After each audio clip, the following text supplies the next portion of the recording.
Good morning and welcome to everyone joining us for today's preview. Racing takes place at Durbanville today, racing on Wednesday, the 12th of October.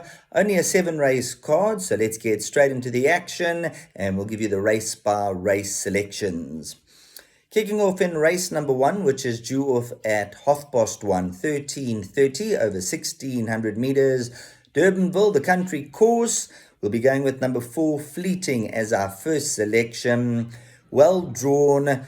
Keegan de Mello in scintillating form. He just can't do anything wrong at the moment. And I think Fleeting will go very close to winning the opener. A course and distance winner. And just looking overall, that was the only win to date. So Fleeting still a one-time winner. I believe today could be her second victory. Second, number 3. Peut Etre Moi from the Justin Snaith team, well drawn with Richard Ferrier aboard. That'll be the main danger. And then number 6, Academic Gold. Those will be the top 3 selections for race number 1. Moving on to race number 2 over 1600 meters. And I believe this could be a match race between number 7, Ready or Not, and number 11, Professor Snape. Let's touch on Ready or Not. Has been off the track for 87 days. They did try this fella in the little feature in the penultimate run when running behind cousin Casey. Last time out on the poly track, Dowser, Richard Ferrier rode an absolute peach on Dowser. He routed them round the turn. He caught them flat-footed. And I don't quite think that Ready or Not enjoyed the poly track on that surface. So back in Cape Town, Ready or Not will make his local debut there. And I think back on the turf, you're going to see a different proposition. But saying that, the money has come in for number 11, Professor Snape. He's been gelded, a magnificent specimen. Another horse whose both runs have been in KwaZulu-Natal. He's been taken back to Cape Town. The money's come for him. Big, strong, strapping individual. I think it's a match race, and I think one of those will come through. In race number 3, number 4, Rafif's Choice. Odds-on favourite, but I believe this is a banker in all of the bets. If you look at the form, a good 4th, then a 3rd, followed up by 2 seconds. In particular, that last run, look where she came from. 10th position to finish 2nd at the business end. And if that 21.7400 to finish is correct, she should go on and beat this field. Although it is a maiden special weight over 1600 meters, Rafif's Choice, she'll carry 59.5 kilograms. That's where number 6, Trip to Barberton, comes into the equation. 54 kgs on the back, so a much lighter weight. They're both still maidens. They're yet to win, but the conditions of the race will suit a horse like number 6, Trip to Barberton. And if you're not going to go all in with number 4, Rafif's Choice over the 1600, number 6, Trip to Barberton, who's around about 5-1, that could be the value, but does take some beating to beat the favourite there.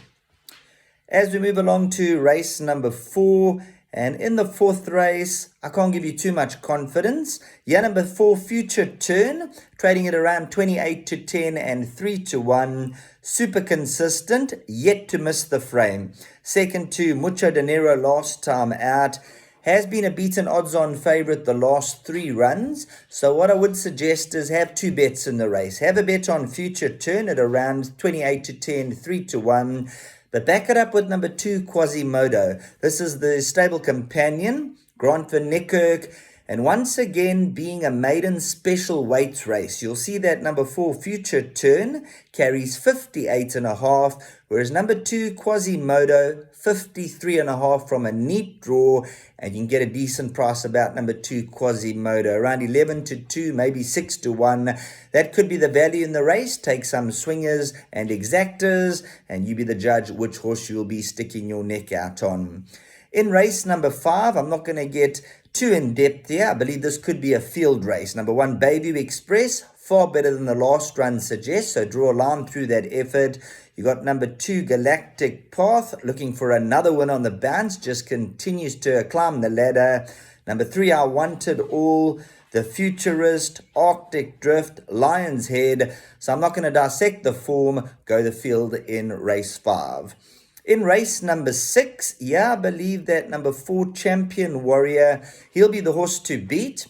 plenty of confidence, first time out in the betting market, and won a real good race over the course and distance. A horse who's going to be on the up, and he could be far better than 86 at this stage of his career. When you look for dangers, there's a number of horses in the race who could be potential dangers, and I've picked out number 2, All Lit Up, a 2-time winner, and look at his course and distance form. This individual, 4 runs for the 2 wins, so a 50% win strike rate. If you are looking to beat number 4, Champion Warrior, then I think number 2, All Lit Up, that'll be the horse to follow home with. Race number 7, once again, a cracking field. Number 1, Runaway Song, a 4-time winner, looking for another win on the bounce. If you look at the form line, Sea Masters come through to frank the form line. He's run to behind, Swing Upon a Star. So I think at decent odds, he might be worth an each-way nibble. Number 2, Bright Green, is very highly regarded. Let's see how he goes off that merit rating. And the same with number 7, Port Louis, off 103. Good win last time out. And then the horse they probably all have to beat will be number 8, Silvano's Dasher. Scintillating turn of foot last time out, and this is going to be the horse they got to get past, but I think it's a little bit more trickier than it looks at first glance. So that's a look at the Durbanville meeting for today. On behalf of Marshall's World of Sport, have a top day's racing, and we'll catch you for the next meeting.